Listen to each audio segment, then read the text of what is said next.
And we're back once again, only on It's After Hours, only on Full Swap Radio. And join me here on location. This young lady here, well, she is let's say, a traveling salesman. Her sales is in sex and in entertainment. She's great at that.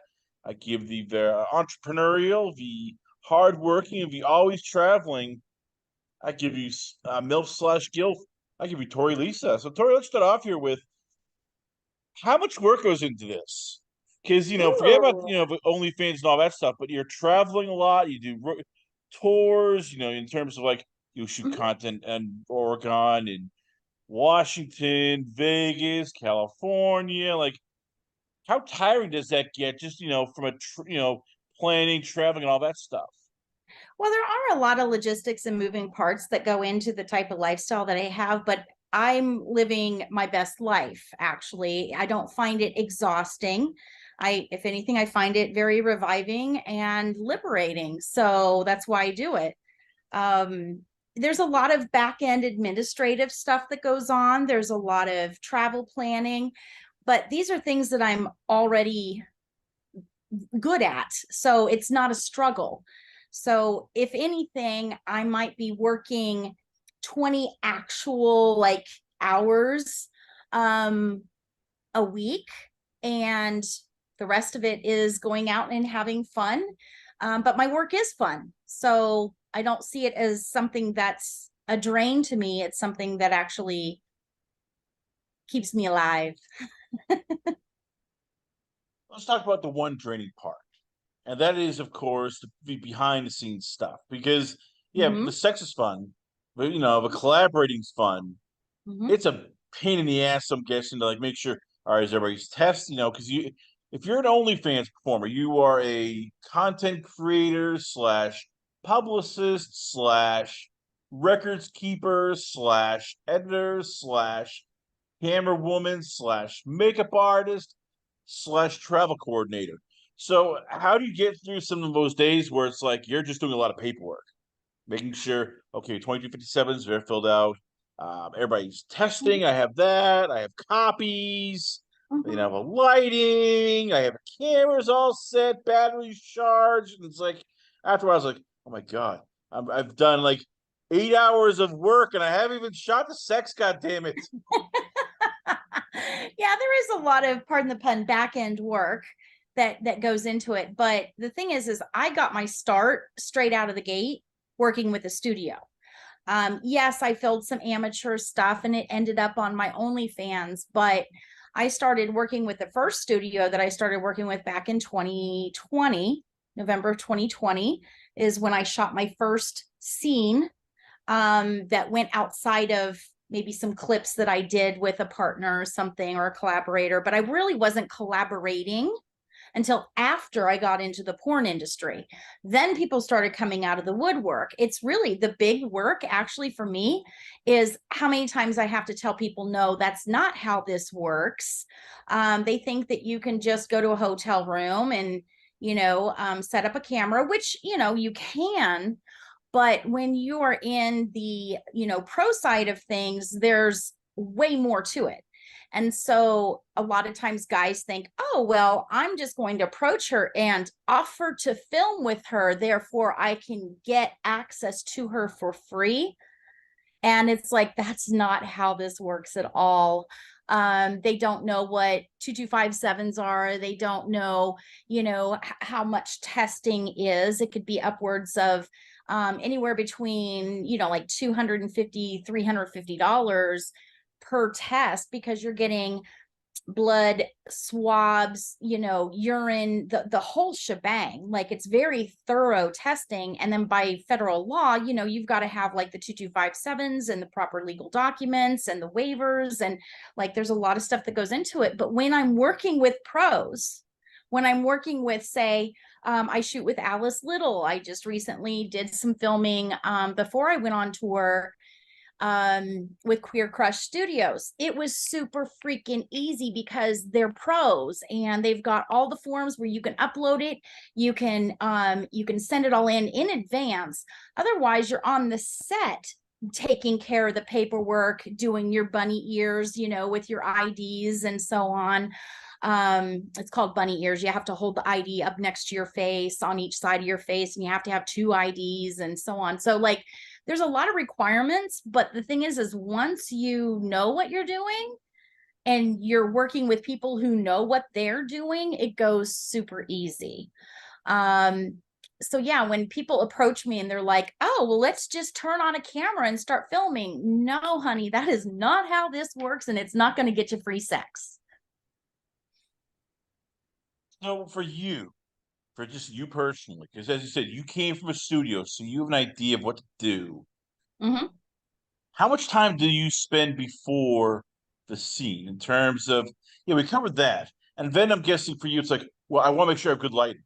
And you want to make sure there's angles. And you got to make sure you have cameras, probably Mm-hmm. at least 2 or 3, because hey, you want to have, I'm guessing for yourself, a professional camera. You also Yes. want to have like a little GoPro so you can do the POV clips.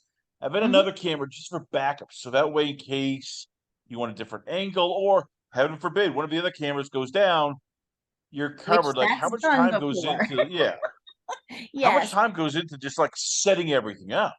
Well, I do have my own equipment and I can do the setup myself. But you do have to know how to, as they call, throw light. You need to know the different angles. You do want to try to have a camera person, but if you don't, you definitely want at least 3 angles. When I work with studios, we have a camera person on site. Okay. So someone is running the, you know, a professional camera on a gimbal and so on, and they're moving around you and stuff. But there's also the back end of it is also like hair and makeup, which I do myself. I you know, I'm picking out outfits. I am checking with my co-collaborators like, hey, do you want to do a blue lingerie set? I've got this really cool blue lingerie set I just got in. Do we want to match it up in some way or complement it in some way? There's props. In some cases, like I recently did, the MILF fucks the bartender on her anniversary. That was semi-scripted. Um, Basically we had a premise, but we didn't have actual like line by line scripts. And so when I was filming with Nacho Vegas, I am really good at doing stuff improv, you know. And so he was like, okay, here's my idea, this is the direction I want to steer it. We're going to open this scene with you on the phone talking to your husband on your anniversary, and you know, and so I just ran with it. um and so like it's fun for me. It allows me to express myself creatively and artistically. A lot of people don't realize how much goes in behind the scenes, but yeah, you've got you know, packing for the props, packing all the lighting, making sure everything is charged. If you don't have a camera crew that's already on site that's doing everything, and that the studio is all set up with the proper lighting, you have to have that prep time. You also have to decide, where are you going to film? Are you going to film in an actual studio, or are you going to have a temporary space, say like a hotel room? Like outside of a studio setting, Alice Little and I have done some collabs, and so we booked a room at the Venetian in Las Vegas, and it was a really nice room, and you know, pricey, but like at the same time we had so much variety. Like I'm climbing on top of the bar and you know, like I'm eating her out while she's sitting on the bar, and just like stuff like that. So you know, I do boy girl content, girl content, multiple partner content. And so the more people you have involved in that content, the more moving parts there are. So kind of it becomes like this exponential process too, the more people you have involved in in that scene itself. So like if you have a foursome, um, that's a lot more moving parts than say, you know, just a 2 people. So yeah, you just have to make sure like you've got your checklists. Have I charged everything? Do I have, my IDs? Are we going to do the 2257s electronically, or do I need to print them in advance and have multiple copies in case somebody screws up a page and needs an extra page? Like, can you print on demand, or do I need to bring 6 copies for the 4 people involved? Things like that. So you do have to look at every variable and then have a plan A, B, and C for each of those variables. So yeah, it's work, but at the same time, I've kind of streamlined it. I've done it enough, not that I've done, hundreds of scenes and so on, but when I'm working with somebody who knows what they're doing, we are just popping and popping in it, and it's going real smooth and real easy. Everybody's got their pen in their purse, like things like that. So yeah, I enjoy working with new talent in studio settings. I enjoy working with seasoned veterans. I definitely enjoy working with my friends, because these are my friends in the industry. Sometimes I bring my friends into a scene, like I did with May December.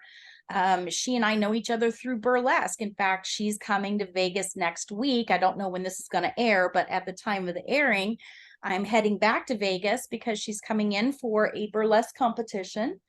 And we know each other in real life through burlesque. And also, we've worked together in the Nevada brothel system as, legally licensed courtesans. And so we've worked together in the sex industry. We've filmed together in the porn studios. We've been on stage together in burlesque. So like, these are my friends, but I also meet new people like Brandon Lee Harrington. I filmed with him a few months back, and we had an amazing scene. In fact, there's an outtake on Pornhub of my oral skills, and he was like wiping tears from his eyes saying, oh, the rumors were true. And it was funny because it was an outtake. We were done with the scene, but something funny happened. You're going to have to go over to Pornhub to see it, but something really funny happened because I predicted what would happen. And so like, I know what I'm capable of. I know that the scenes are going to be really fun to watch and fun to make. And so when I'm doing fun things, I don't equate it to necessarily work. There is labor involved, but a lot of that I can outsource too. I can have somebody do the bookkeeping. I can have somebody do the editing. If the studio's not already doing the editing, I still get raw footage that I can edit beyond what the studio did, because I have equal distribution rights and ownership of that content. So like, if I want to repurpose the content, I can do that. But I can also outsource it to people. So I'm not doing everything either. Before we go over the next topic, I gotta ask, how tough is it finding both makeup artists? Because everybody thinks, oh, it's easy, this girl's a makeup artist, and she does it. And from experience, there's good makeup artists who you'll hire because, hey, if you do a good job. And then there's probably, unfortunately, makeup artists where afterwards you're like, oh my God, sad clown. Right. Yeah. I look like a sad clown. So yes. So I don't do my makeup until after I get on the set, because lighting matters when you're doing makeup. So if I did my makeup, say at home, drove to the location that we're going to film, my makeup may not go with the lighting or the the backdrops and so on, or somebody, like, it may match my outfit, but my outfit may not match somebody else's outfit, and it may clash, so I don't do my makeup until after I get to the set.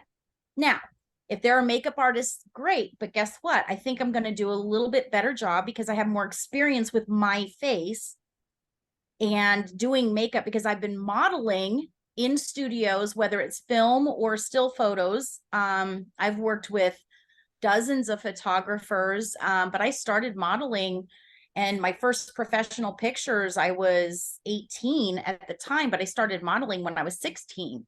So like, I know enough to know how to do my own makeup. So that's not necessarily a problem, but some people are not good at it, or they don't know to do their makeup after they get to the set, or they may get to the set and may need to modify it or darken something or change the lipstick color or whatever. So they need to be prepared to make corrections on the fly, but also to be able to do their own makeup. And there's plenty of tutorials out on TikTok and YouTube. Like, there's no excuse not to know how to work with your skin tone, with, you know, different types of contouring, you know, how to do eyebrows. Like, you can literally teach yourself to do it and just practice, practice, practice. But I am going on 54 years old. I have had makeup on this face since I was, you know, a teenager. I've got lots of practice already under my belt, so I don't have to worry about that. You mentioned also somebody you love working with, and a couple of people. So, what is it that you look for when you're working with people? Because you get, as you said, you work with professionals, you work with amateurs. Like, what is it that when you're picking your people? Because you get to, as they say, shop for the groceries, cook the dinner, and serve the meal. What is it that you're looking for in terms of collaborators? Like, what do you like in people? So, okay, that's a great question. I'm glad you asked that. Let's say I am approached by someone who might be in the same category as me. That's a win-win, because I'm going to drive traffic from my audience to them, because my audience is going to really appreciate the fact that I'm filming with, say, another MILF or something. Okay, so like, that's why May and I did so well together. But the thing is like, May and I are really kinky. We belong to the same BDSM club back home in Colorado, because that's where I used to live before I moved to Vegas. You know, like, I already know what she's capable of, how spicy she is, how comfortable she is with her body, how good she is at certain sex acts, things like that. So if I'm not familiar with somebody and they approach me, I want to look at, okay, what's their audience? Does their audience actually equate to my audience having a draw for that? Is their audience going to want to consume, you know, and watch my content or sign up and so on? So I'm looking at that compatibility on who our audiences are. I'm looking at what their reach would be. Now, being in the sex work category, our social media often gets destroyed like overnight. We could have 50,000 fans and we wake up the next day and find out we've been permanently banned or suspended or whatever. So we can lose our audiences quickly. So I'm looking at people who, even if they lost a recent, you know, account, that they can rebuild that account. That they are on top of their social media, that they know how to market, that they know how to create teasers, they know how to drive traffic, they know how to brand themselves. So if they're really good at marketing or branding, or if they struggle with it, are they willing to learn?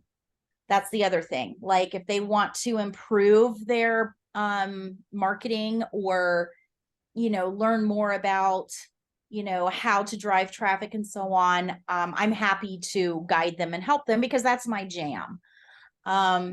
Excuse me. So I'm looking for the aesthetic, the audience, the potential for traffic to either be built or cross promoting. But I'm also looking at their professionalism. Okay, what is the quality of the content that they're creating? Are they just doing kind of a free-for-all type filming situation with bad lighting and people who are just awkward on camera? Are they like aggressive? They're, you know, when you get on set and you're talking to other talent that you've never worked with before, you're talking about consent. Okay, and if they just want to just have a free-for-all and not talk about those things, I'm not going to film with them. We're going to talk about it. We're going to say, okay, these are the hard no's, and I'm willing to do this or this. So if it goes in that direction, just know I'm comfortable with it, but you absolutely cannot do this, this, or this, that type of thing. So there's no surprises.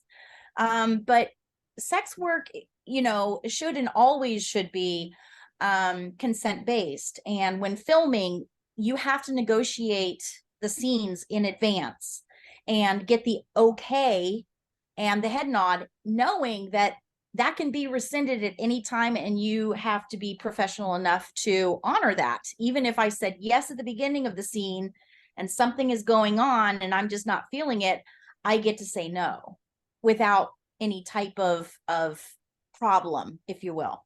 So people who are all about consent definitely are an appeal to me. People who hold it and hold its value.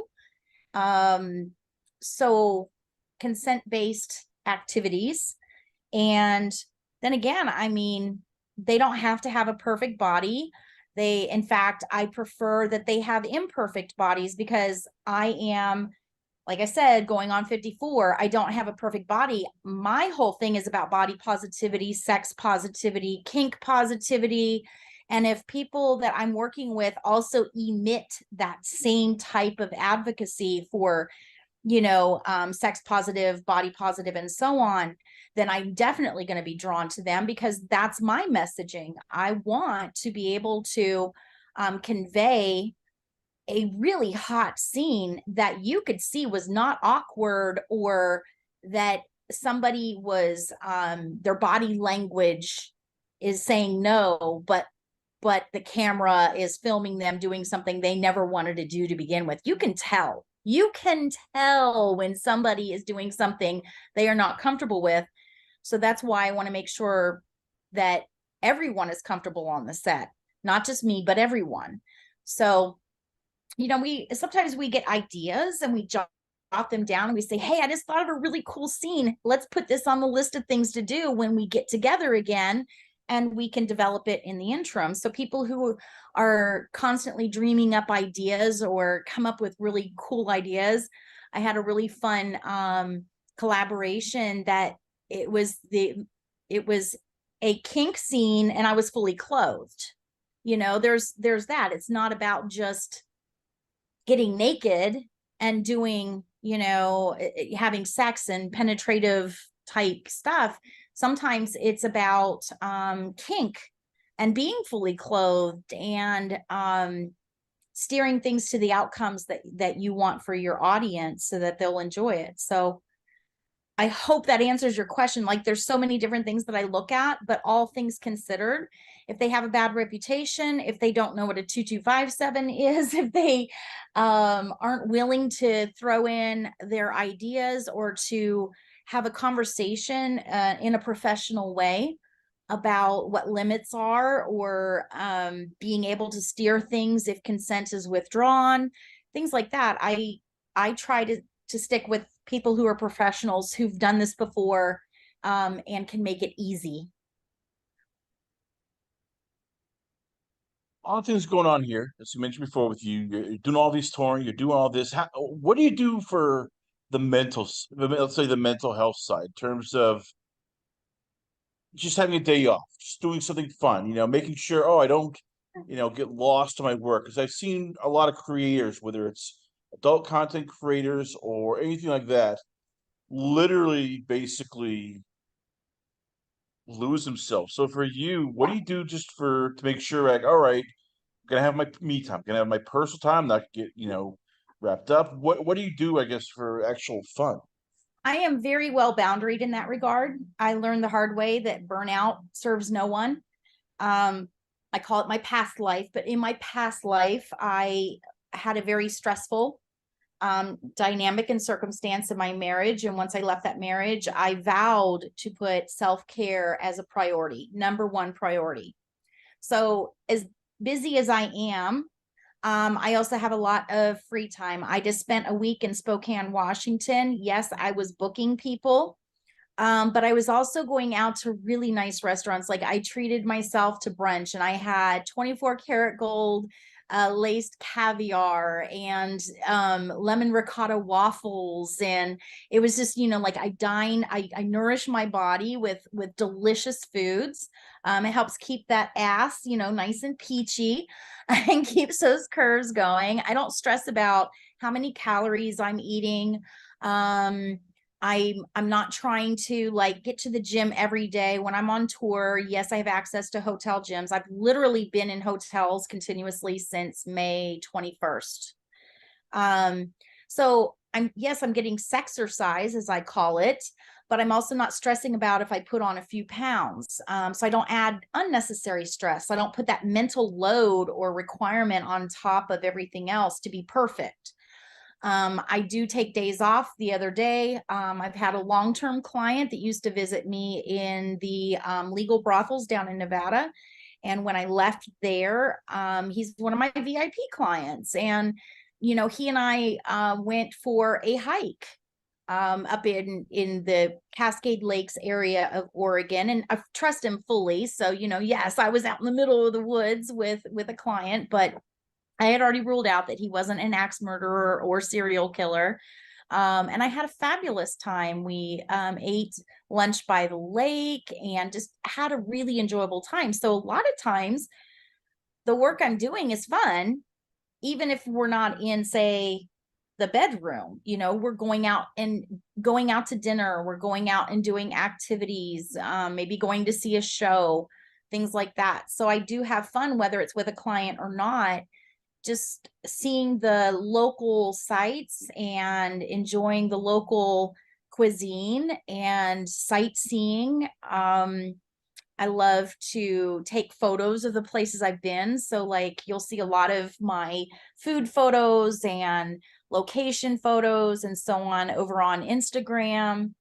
And then I'll also do, kind of some behind the scenes, like I'm in my hotel robe, and I'm just kind of all snuggled up, but with a titty out, so like I can create content and so on. But I don't want to be always on point with like glued to my phone and answering every client that potential client saying, hey, I'd love to book time with you. I actually turn my phone off. It's on silent when I'm sleeping. I'm not waking up in a panic going, oh my God, how many texts did I miss? People can wait. They can wait when I'm damn good and ready to answer them, and I have the energy, and I've had my coffee and I've gone out and had fun for the day. Sometimes I will just have like 3 days of quote work of bookings, and then I'll have 1 or 2 days of nothing on purpose. So I can go explore and go sightsee, or to check out some restaurants and have plenty of time if service is slow, that I don't have to like hurry up, pack it up, get it to go box and rush back because I've got a booking. Like I build in lots of empty space into my calendar so I can just relax. I go to the hot tub, and sometimes I'll go swimming, but I mainly go to the hot tub after a strenuous day, if you will. I utilize the amenities at the hotels that afford me those things. I actually got a massage when I was in Missoula, Montana, before I went to Spokane. So like I stagger the self-care, whether it's getting the massages or going to a nice restaurant, but I build in lots of free open space on my calendar to do those things and not feel rushed or pressed or obligated in any way. And so a typical day for me is I'll wake up, I'll look at my personal phone, and will say good morning to my special people in my personal life. And then I will get some coffee, and I'll just kind of let my brain start waking up and engaging. And I'll go through maybe some emails or scan social media, but I'm relaxing for a couple of hours before I even start getting in the shower. I don't jump up and go in a mad rush to hurry up and get ready. I give plenty of hours per day of availability, and whether I book or not is actually beside the point. I look at, if I don't have a booking, say I have a big gap in the middle of my day, because daytime appointments are a little different than nighttime appointments. And sometimes there's a higher demand for nighttime appointments in a particular city versus daytime appointments in another city. So it could be feast or famine sometimes. So like I'll look at a gap in my schedule where I didn't book people and go, yay, I've got free time. I don't look at it as, oh shit, I'm not making money. Like I literally pace myself and I don't look at a missed booked slot as a problem. I see it as an opportunity to do other things. Maybe that means getting caught up on some bookkeeping. Maybe that means I binge watch Netflix for a little while. It doesn't matter. I just do what my mood is. And if I'm tired, I may reschedule somebody. I actually did that. Where was I in that for that situation? It was Missoula. I said, hey, I'm actually feeling a little tired tonight. Can I reschedule you for tomorrow? And they were like, absolutely. We want the fresh and vibrant Tori. We don't want the worn out last appointment of the day at midnight Tori. We'd rather have, Tori that's had enough sleep and isn't hangry. And so I always take care of myself for my clients' benefit too. Because if I'm hungry and tired and depleted in any way, it's going to show in how I show up for them. And I want them to have the best version of me. But more importantly, I want me to have the best version of me. And that way, the people around me, my loved ones, my friends, my family, my clients, whatever, get to benefit from that spillover of me being fulfilled and taken care of, whether it's someone else is taking care of me or whether I'm taking care of me, I am taken care of 100%. There you have it, ladies and gentlemen. Once again, we're proud to have on the show. I give you it's Miss Tori Lisa. So, Tori, before we let you go, where could fans check you out? Where is the OnlyFans, the YouTube channel, I guess now called X, Pornhub, ManyVids? Where could fans hit you up at? You can go to torreylisa.com, TORREYLISA,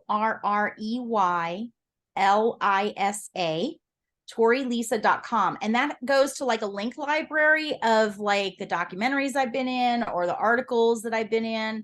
It will go to my Pornhub where I'm a verified porn star on Pornhub. You can see some of the clips. Most of the stuff that I have is behind paywalls. So you can just basically select what category of things you're looking for. You want to see my spicy side, you're going to get a list of those links. If you want to see me in the media, you're going to get a list of those links. So you can pick and choose what rabbit hole you want to go down to learn more about me, and to see as much or as little of me as you want as well. Tori Lisa, ladies and gentlemen, once again, always on a pleasure. Have you on the show. We come back. Got a lot more going on here. Only on It's After Hours, only on Full Swap Radio.